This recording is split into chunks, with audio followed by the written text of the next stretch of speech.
ছাত্রীরা, আজ নবম শ্রেণীর জীবনবিজ্ঞান ক্লাসে আমি জৈবনিক প্রক্রিয়া এই অধ্যায়টি শুরু করছি, যেখানে প্রথমে আমরা উদ্ভিদ শারীরবিদ্যা সম্পর্কে পড়ব।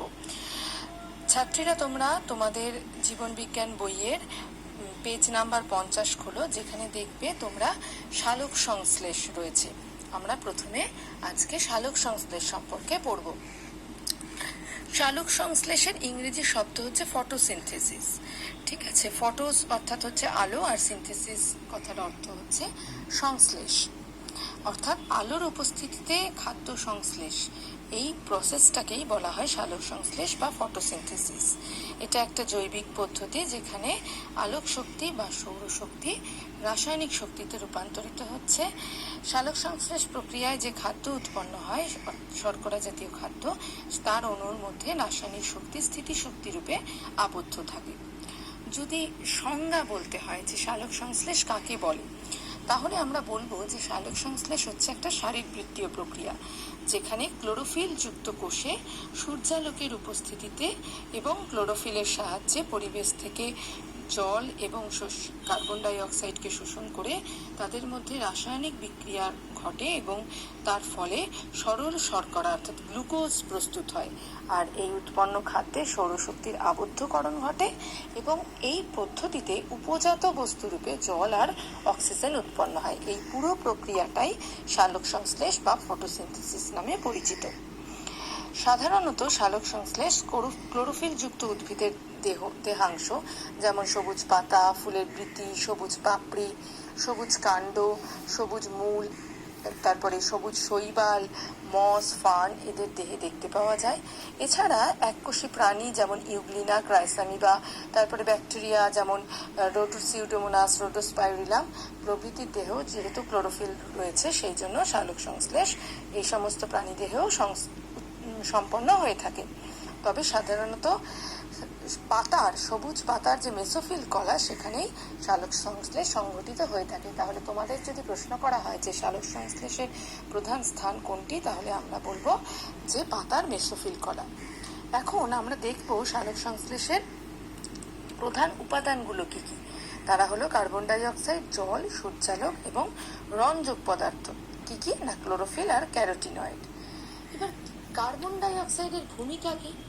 তার আগে বলি যে কার্বন ডাই অক্সাইড সবুজ উদ্ভিদ পায় কোত্থেকে না, স্থলজ সবুজ উদ্ভিদ পরিবেশ থেকে যে পাতার মধ্যে যে রন্ধ্র থাকে অর্থাৎ পত্ররন্ধ্র, তার মধ্যে দিয়ে ব্যাপন প্রক্রিয়ায় কার্বন ডাই অক্সাইড গ্যাস শোষণ করে। আর জলজ উদ্ভিদ জলে যে কার্বন ডাই অক্সাইড দ্রবীভূত থাকে সেখানেই পাতার তল দিয়ে ব্যাপন প্রক্রিয়া শোষণ করে।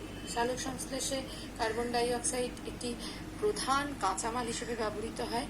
এখানে সালোক সংশ্লেষে যে মূল খাদ্যটি উৎপন্ন হয় শর্করা অর্থাৎ গ্লুকোজ C6H12O6 তার সংকেত, সেখানে যে কার্বন আর অক্সিজেন রয়েছে সেটা এই কার্বন ডাই অক্সাইড থেকেই পাওয়া যায় এবং অঙ্গার আত্তীকরণ ঘটে। সুতরাং আমাদের মনে রাখতে হবে যে কার্বন ডাই অক্সাইডকে ছাড়া সালোক সংশ্লেষ কিন্তু সম্ভব নয়।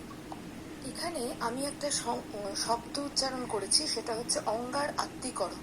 এই অঙ্গার আত্তীকরণ কি না, কাকে বলে, বাকি ডিটেলে একটু আলোচনা আমি করব পরে। তবে এখন শুধু বলে রাখি, যেহেতু সালোক সংশ্লেষ প্রক্রিয়ায় বায়ুমণ্ডলে থাকা কার্বন ডাই অক্সাইড গ্যাসের যে কার্বন বা অঙ্গার, সেটা কোষস্থ যৌগে অঙ্গীভূত হয়, সেই কারণেই সালোক সংশ্লেষকে অঙ্গার আত্তীকরণ বলে থাকে। আর এই অঙ্গার আত্তীকরণ কিন্তু আলোক নিরপেক্ষ প্রক্রিয়া, এখানে কিন্তু কোনো শক্তি উৎপন্ন হয় না, যে কোনো সজীব কোষে এটা ঘটতে পারে। আর এটা কখন ঘটে সালোক সংশ্লেষ প্রক্রিয়ার ক্ষেত্রে, সেটা আমরা পরে আলোচনা করছি। আচ্ছা, নেক্সট হচ্ছে সালোক সংশ্লেষের যে অন্যতম প্রধান উপাদান জল। জল কোত্থেকে পায় না, স্থলজ উদ্ভিদরা মাটির যে কৈশিক জল সেটা মূলরম দিয়ে অভিস্রবণ প্রক্রিয়া শোষণ করে জাইলেম বাহিকার মাধ্যমে পাতায় পৌঁছায়। আর জলজ যে উদ্ভিদ রয়েছে তারা তো জলাশয়ের মধ্যে যে দেহে নিমজ্জিত তল, সেখান থেকেই ব্যাপন প্রক্রিয়ায় জল শোষণ করে। আর সালোক সংশ্লেষে তাহলে জলের ভূমিকা কি? এটা অত্যন্ত গুরুত্বপূর্ণ একটি কাঁচামাল। জল সালোক সংশ্লেষ প্রক্রিয়ার সময় ক্লোরোফিল অণুকে ইলেকট্রন প্রদান করে। আর সালোক সংশ্লেষের অন্ধকার দশায় কার্বন ডাই অক্সাইডকে বিজারিত করার জন্য যে হাইড্রোজেন প্রয়োজন, সেটা জলটা বিশ্লিষ্ট হয়ে উৎপন্ন হয়। আচ্ছা, এখানে আমি একটা কথা বললাম অন্ধকার দশা। অ্যাকচুয়ালি সালোক সংশ্লেষের দুটো ফেজ রয়েছে, একটা হচ্ছে আলোক নির্ভর দশা বা আলোক দশা, আর একটা রয়েছে আলোক নিরপেক্ষ দশা বা অন্ধকার দশা। এটা আমি একটু বাদে পড়াচ্ছি তোমাদেরকে।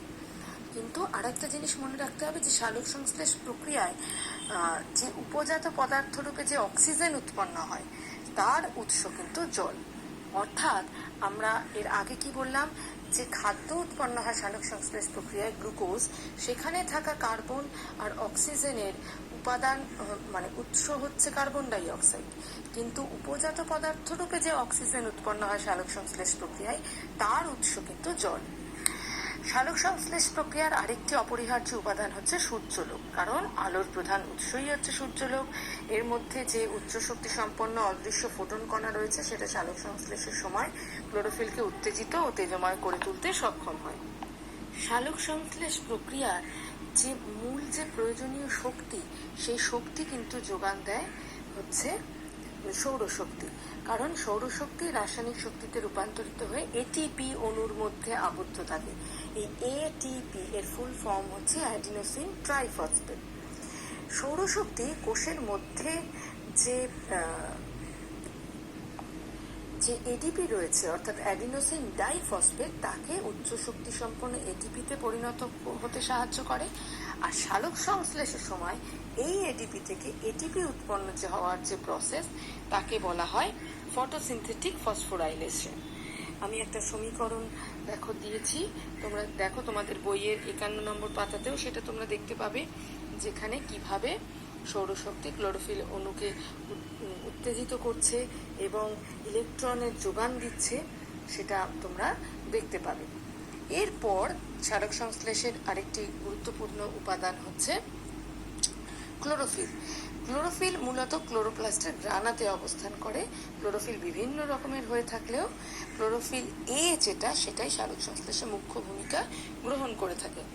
এর প্রধান কাজ হচ্ছে সূর্যালোকের অদৃশ্য ফোটন কণা বা কোয়ান্টামকে শোষণ করে অ্যাক্টিভ হয় এবং শোষিত জলকে হাইড্রোজেন আয়ন এবং হাইড্রক্সিল আয়ন H+ এবং OH- আয়নে বিশ্লিষ্ট করে। অর্থাৎ দুটো কাজ সালোক সংশ্লেষে ক্লোরোফিলের, একটা হচ্ছে সৌরশক্তিকে শোষণ করে সেই শক্তিকে রাসায়নিক শক্তিতে পরিণত করা, আর জলের আয়নীকরণ ঘটানো। ক্লোরোফিল ছাড়া আরেকটি যে রঞ্জক পদার্থ সালোক সংশ্লেষের কাজে লাগে সেটা হচ্ছে ক্যারোটিনয়েডস। এটা ক্যারোটিন আর জ্যান্থোফিল, এই দুটো রঞ্জক পদার্থ নিয়ে গঠিত। এরাও আলোক শোষণ করে উত্তেজিত হয়, কিন্তু প্রত্যক্ষভাবে সালোক সংশ্লেষে অংশগ্রহণ করে না। এরা এই যে উত্তেজিত রঞ্জক কণাগুলি এদের শক্তিকে ক্লোরোফিল এ অণুতে স্থানান্তরিত করে এবং পরোক্ষভাবে সালোক সংশ্লেষের হারকে ত্বরান্বিত করে। আমরা শোষণ বর্ণালী ও কার্য বর্ণালী সম্পর্কে জানব। সূর্যের আলোর যে দৃশ্যমান অংশ অর্থাৎ 390 ন্যানোমিটার থেকে 760 ন্যানোমিটার এই ওয়েভলেন্থের ভেতরে যে আলো রয়েছে সেটাকে যদি প্রিজমের ভেতর দিয়ে প্রতিসারিত করা হয় তাহলে সেটা 7টা বর্ণে বিশ্লিষ্ট হয়: বেগুনি, আসমানি নীল, নীল, সবুজ, হলুদ, কমলা ও লাল। এখন বর্ণালীর সব অংশই কোনো একটি রঞ্জক কিন্তু সমানভাবে শোষণ করতে পারে না। আমরা যদি স্পেকট্রোস্কোপের মাধ্যমে দেখি তাহলে দেখতে পাবো যে কোনো দৃশ্যমান আলোক বর্ণালীর কোন অংশ কি পরিমাণ শোষণ করে। এখন ক্লোরোফিল এ এবং ক্লোরোফিল বি এরা বর্ণালীর নীল, বেগুনি আর লাল অংশই বেশিরভাগটা শোষণ করে থাকে। আলোক বর্ণালীর আলাদা আলাদা তরঙ্গ দৈর্ঘ্যের আলো যদি প্রয়োগ করা হয় তাহলে কোনটাতে সালোক সংশ্লেষের হার কিরকম হয় সেটাও কিন্তু পরীক্ষার সাহায্যে নির্ণয় করা যায়। যে লেখচিত্রের মাধ্যমে কোন কোন তরঙ্গ দৈর্ঘ্যযুক্ত আলোয় সালোক সংশ্লেষের হার সর্বাধিক হয় তা প্রকাশ করা হয় তাকে সালোক সংশ্লেষের কার্য বর্ণালী বা অ্যাকশন স্পেকট্রাম বলা হয়। এখন দেখা গেছে যে ক্লোরোফিলের শোষণ বর্ণালীর লাল এবং নীল অংশেই সালোক সংশ্লেষের আলোক বিক্রিয়া ঘটে থাকে, তাই বর্ণালীর নীল ও লাল অংশকেই সালোক সংশ্লেষের কার্য বর্ণালী বলা হয়ে থাকে। সালোক সংশ্লেষ পদ্ধতিটা একটু ডিটেলে আলোচনা করবার আগে বলে রাখি যে এটি কিন্তু একটি শারীরবৃত্তীয় জটিল প্রক্রিয়া। এই এটা এখানে কি হয় না, বায়ুমণ্ডলের কার্বন ডাই অক্সাইড পত্ররন্ধ্রের মাধ্যমে পাতায় প্রবেশ করার পর সূর্যালোকের উপস্থিতিতে একটা রাসায়নিক বিক্রিয়া হয় ক্লোরোফিলের সহায়তায় জল এবং কার্বন ডাই অক্সাইডের মধ্যে, এবং তার ফলে কি তৈরি হয়, শর্করা জাতীয় পদার্থ উৎপন্ন হয়। যদি রাসায়নিক সমীকরণটি আমরা দেখি তাহলে দেখতে পাবো 6 অণু কার্বন ডাই অক্সাইডের সঙ্গে 12 অণু জলের বিক্রিয়ায় আলোক এবং ক্লোরোফিলের সহায়তায় 1 অণু গ্লুকোজ, 6 অণু জল এবং 6 অণু অক্সিজেন উৎপন্ন হচ্ছে।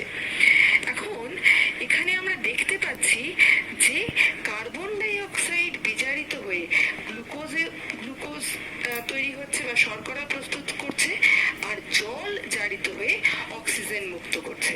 অর্থাৎ সালোক সংশ্লেষ কিন্তু একটি জারণ বিজারণ প্রক্রিয়া। সালোক সংশ্লেষ কিন্তু পুরো প্রক্রিয়াটি, সালোক সংশ্লেষের পুরো প্রক্রিয়াটি দুটো আলাদা আলাদা পর্যায়ে সম্পন্ন হয়। এটা বিজ্ঞানী ব্ল্যাকম্যান প্রথম প্রমাণ করেছিলেন। আর এই পর্যায় দুটো হলো, একটা হচ্ছে আলোক নিরপেক্ষ দশা বা অন্ধকার দশা। এখন প্রথমে আমরা এই সালোক সংশ্লেষের আলোক দশাটা সম্পর্কে একটু জানব। সালোক সংশ্লেষের আলোক দশা সেটা সূর্যালোকের উপস্থিতিতেই সম্পন্ন হয়ে থাকে। এটা হয়ে থাকে ক্লোরোপ্লাস্টের গ্রানা অঞ্চলে। এখানে কি হয় না, এই দশায় ক্লোরোফিল সক্রিয় হয়, জল জারিত হয়ে অক্সিজেন উৎপন্ন হয়, NADP+ এটার বিজারণ ঘটে, আর ATP সংশ্লেষিত হয়। অর্থাৎ এই দশায়, এই আলোক দশায় কি কি প্রয়োজন হচ্ছে?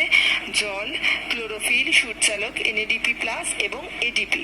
এই NADP হচ্ছে পুরো নাম নিকোটিনামাইড অ্যাডেনাইন ডাইনিউক্লিওটাইড ফসফেট। আমাদের কিন্তু এই পুরো নামটা মুখস্থ করতে হবে। আর ADP এদের পুরো নাম কি? ATP হচ্ছে অ্যাডিনোসিন ট্রাইফসফেট, আর ADP হচ্ছে অ্যাডিনোসিন ডাইফসফেট। এই নামগুলোও কিন্তু আমাদেরকে মুখস্থ করতে হবে। যাই হোক, এবার আমরা পড়বো যে সালোক সংশ্লেষের এই আলোক দশার স্টেপগুলো কি কি ভাবে পরপর করে এই শর্করা জাতীয় খাদ্য উৎপন্ন হয়ে থাকে। প্রথমেই যে ঘটনাটা ঘটে সেটা হচ্ছে সৌরশক্তির আবদ্ধকরণ। এখন দেখো, আমি আমার আগের ভিডিওটাতে যখন পড়াচ্ছিলাম প্রথম অংশটাতে, তখন বলেছি যে সবুজ উদ্ভিদে দুটো আলাদা আলাদা রঞ্জকতন্ত্র একসাথে কাজ করে থাকে। একটা হচ্ছে PS1 আর একটা হচ্ছে PS2। PS মানে ফটোসিস্টেম 1, ফটোসিস্টেম 2।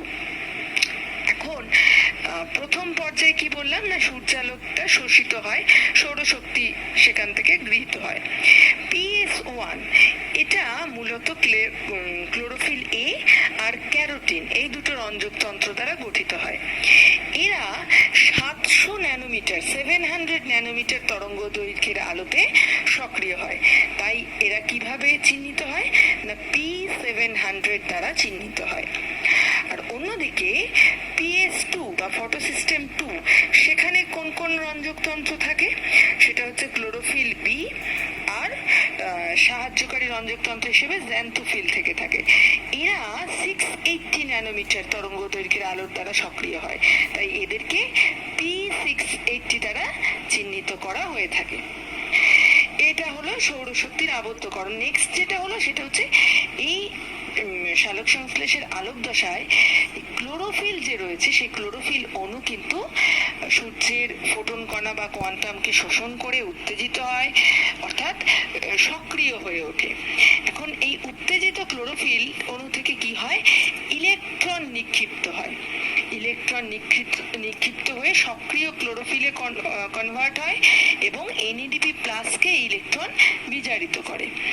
আর এর ফলে কি হয়, এই যে সক্রিয় ক্লোরোফিল সেটা জল বিয়োজনের ফলে যে উৎপন্ন যে ইলেকট্রন, পরবর্তী পর্যায়ে ক্লোরোফিলের এই ইলেকট্রন যে শূন্যতাটা তৈরি হয়েছিল সেটা পূর্ণ হয়, ফলে সেই ক্লোরোফিল আবার আলোক শোষণ করার ক্ষমতা অর্জন করে। জিনিসটা কি হলো, যে ক্লোরোফিল নিষ্ক্রিয় অবস্থায় ছিল, সূর্যালোকের ফোটন কণা সে গ্রহণ করে উত্তেজিত হয়েছে, উত্তেজিত হয়ে সে ইলেকট্রন নিক্ষিপ্ত করছে, সেই নিক্ষিপ্ত ইলেকট্রন কি করছে, এনএডিপি প্লাসকে বিজারিত করছে। কিন্তু সেই যে নিষ্ক্রিয় ক্লোরোফিল সেটা তো সক্রিয় হয়ে গেল, সক্রিয় হলে কি হলো না জল বিয়োজন হলো। এই জল বিয়োজনের ফলে তখন কি হবে, ক্লোরোফিলের মধ্যে আবার ইলেকট্রনের ঘাটতিটা মিটে যায়, ফলে সেই ক্লোরোফিল আবার নিষ্ক্রিয় ক্লোরোফিলে পরিণত হয়, অর্থাৎ ইন আদার ওয়ার্ডস সেটা আবার আলোক শোষণ করবার ক্ষমতা অর্জন করে। এবার এই যে সক্রিয় ক্লোরোফিল কি করে না জল বিয়োজন করে। এই যে সক্রিয় ক্লোরোফিল PS2 ফটোসিস্টেম 2 থেকে ইলেকট্রন নির্গত হয়, তার সাথে সাথে কি হয়, কোষ মধ্যস্থ যে জলের অণু তাকে বিয়োজিত করে, আয়নে বিশ্লিষ্ট করে। কি কি আয়ন, H+ হাইড্রোজেন আয়ন এবং হাইড্রক্সিল OH- আয়নে বিশ্লিষ্ট করে। এবার এই যে সূর্যালোকের উপস্থিতিতে জলের বিশ্লেষণ, একে কিন্তু বলে ফটোলাইসিস বা আলোক বিশ্লেষণ। বিজ্ঞানী রবিন হিল এই বিক্রিয়াটি দেখিয়েছিলেন বলে তার নাম অনুসারে একে হিল বিক্রিয়াও বলা হয়ে থাকে। এরপর যে ঘটনা ঘটে সেটা হচ্ছে NADPর বিজারণ। ফটোলাইসিস প্রসেসের কথা বললাম, যেখানে জলের আয়নি বিশ্লিষ্ট হওয়াটাকে বলা হচ্ছে, সেখান থেকে যে H+ আয়ন পাওয়া যাচ্ছে সেটা পাতার কোষের মধ্যে থাকা NADP+ যে হাইড্রোজেন গ্রাহক রয়েছে তার সাথে যুক্ত হয়। যুক্ত হয়ে কি হয় না NADPH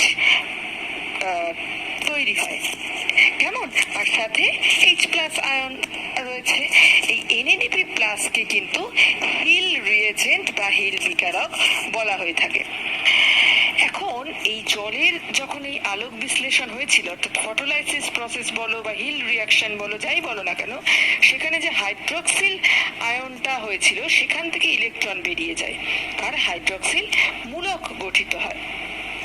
এর ফলে কি হয়, এই যে ইলেকট্রনটা বেরিয়ে গেল সেটাই কিন্তু PS2 ফটোসিস্টেম 2 এর যে ইলেকট্রন শূন্যতাটা ছিল সেটাকে পূরণ করছে, কেমন। এবার প্রথমে কি হচ্ছে না 2 অণু হাইড্রোজেন পারক্সাইড গঠিত হচ্ছে। প্রথমে H2O2, হাইড্রোজেন পারক্সাইডের সংকেত কি H2O2, আর তারপরে সেই 2 অণু H2O আর 1 অণু অক্সিজেন উৎপন্ন হচ্ছে। অর্থাৎ কি ঘটনাটা ঘটছে দেখো সমীকরণটা, যে হাইড্রক্সিল আয়ন থেকে ইলেকট্রন বেরিয়ে যাচ্ছে, বেরিয়ে গিয়ে কিসে পরিণত হচ্ছে, হাইড্রক্সিল মূলকে।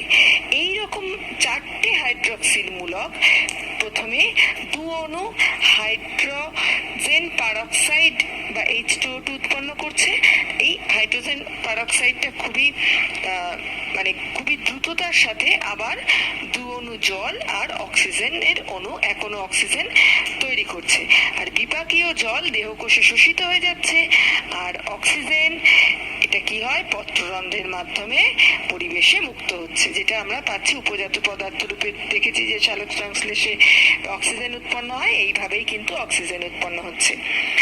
এখন উচ্চ শক্তি সম্পন্ন ইলেকট্রন বিভিন্ন বাহকের মাধ্যমে যখন বাহিত হয় তখন যে শক্তি নির্গত করে, সেই শক্তির দ্বারা অ্যাডিনোসিন ডাইফসফেট আর অজৈব ফসফেট এরা পরস্পর যুক্ত হয়, হয়ে কি উৎপন্ন করে না ATP অ্যাডিনোসিন ট্রাইফসফেট।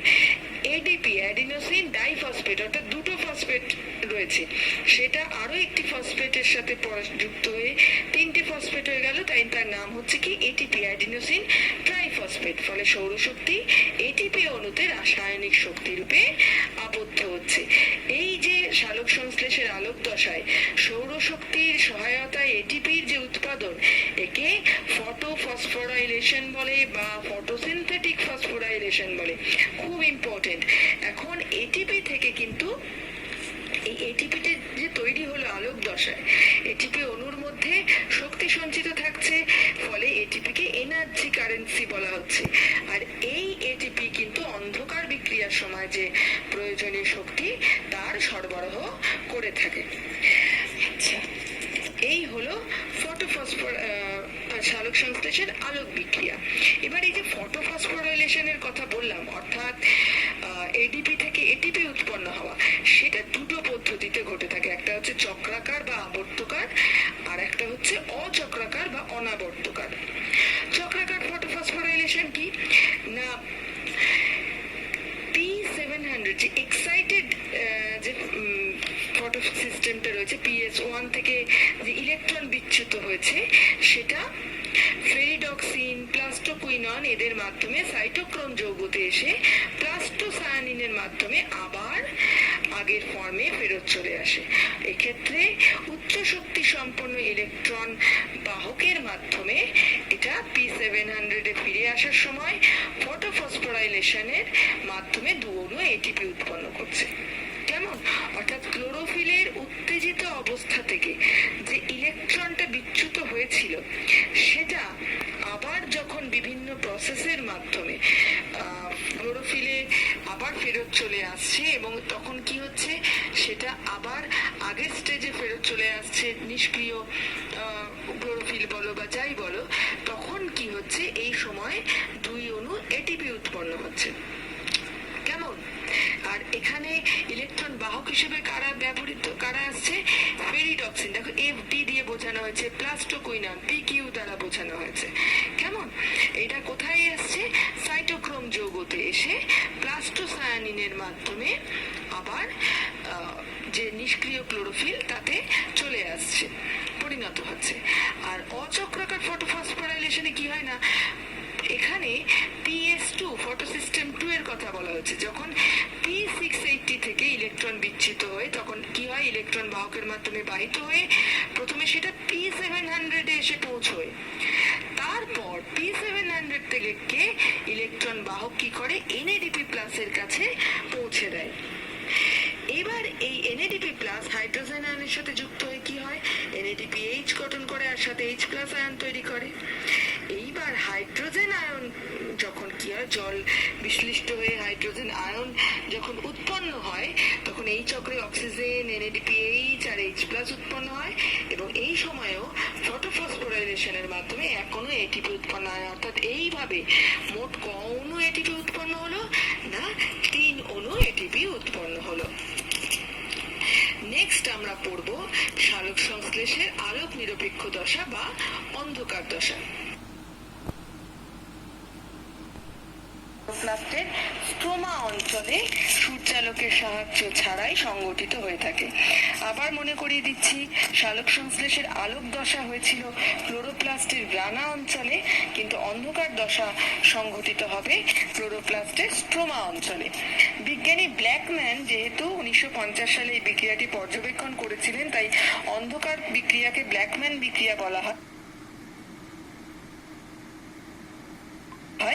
কিন্তু এই অন্ধকার দশার যে সমস্ত ঘটনাবলী যে একটা চক্রাকার সাইক্লিক প্রসেসে ঘটে, সেটা বিজ্ঞানী কেলভিন প্রথম প্রমাণ করেছিলেন বলে অন্ধকার বিক্রিয়াকে কেলভিন চক্র বলা হয়ে থাকে। এখানে কি হয় না, কার্বন ডাই অক্সাইড বিজারিত হয়ে গ্লুকোজ গঠন করে। এবার মূলত 3টে পর্যায়ে এই ঘটনাগুলো ঘটে থাকে, সেই পর্যায়গুলো আমরা পরপর একটু আলোচনা করব সংক্ষেপে। কি হয় প্রথমে না, বায়ুমণ্ডলের যে কার্বন ডাই অক্সাইড রয়েছে সেটা কোষের যে জৈব যৌগ রয়েছে রাইবিউলোজ বিসফসফেট, RUBP এর সাথে যুক্ত হয়ে প্রথমে 6 কার্বন বিশিষ্ট একটা অস্থায়ী যৌগ ডাইফসফো অরবিটাল এবং পরে 3 কার্বন যুক্ত ফসফোগ্লিসারিক অ্যাসিড বা PGA উৎপন্ন করে। এখন এই PGA হচ্ছে সালোক সংশ্লেষ প্রক্রিয়ায় উৎপন্ন প্রথম স্থায়ী কার্বন যৌগ। মনে রাখবে যে সালোক সংশ্লেষ প্রক্রিয়ায় উৎপন্ন প্রথম স্থায়ী কার্বন যৌগ কি না, PGA, ফসফোগ্লিসারিক অ্যাসিড। এখন এই প্রসেসে, এই স্টেপে বায়ুমণ্ডলের কার্বন ডাই অক্সাইড থেকে যেহেতু কোষস্থ যৌগে কার্বন অঙ্গীভূত হচ্ছে, তাই একে অঙ্গারাত্মীকরণ বা কার্বন অ্যাসিমিলেশন বলে। দেখো এখানে 6 অণু RUBP, 6 অণু কার্বন ডাই অক্সাইড এর সাথে বিক্রিয়া করছে জলের সাথে, 1 অণু জলের সাথে করে 12 অণু PGA গঠন করছে। ঠিক আছে, আর PGA হচ্ছে 3 কার্বন যুক্ত একটি জৈব যৌগ, কার্বন যৌগ। এখন এই যে ফসফোগ্লিসারিক অ্যাসিড বা PGA উৎপন্ন হলো, সেটা ATP সাথে যুক্ত হয়, হয়ে ডাইফসফোগ্লিসারিক অ্যাসিড তৈরি করে বা DPGA। এই টার্মগুলোর ফুল ফর্মগুলো কিন্তু মুখস্থ করবে।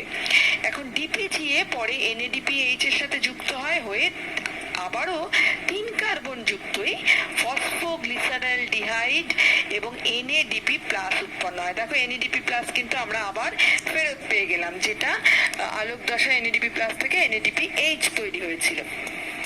অর্থাৎ এখানেও কিন্তু কার্বনের সংখ্যা 3 রয়েছে ফসফোগ্লিসারালডিহাইডের মধ্যে। এরপর কি হচ্ছে, এই RUBP যেটা রয়েছে তার কিন্তু পুনঃসংশ্লেষ একান্ত প্রয়োজন, কারণ না হলে তো এটা কন্টিনিউয়াসলি ঘটতে পারবে না। হ্যাঁ, এখন অন্ধকার বিক্রিয়ায় টোটাল আমরা যখন দেখলাম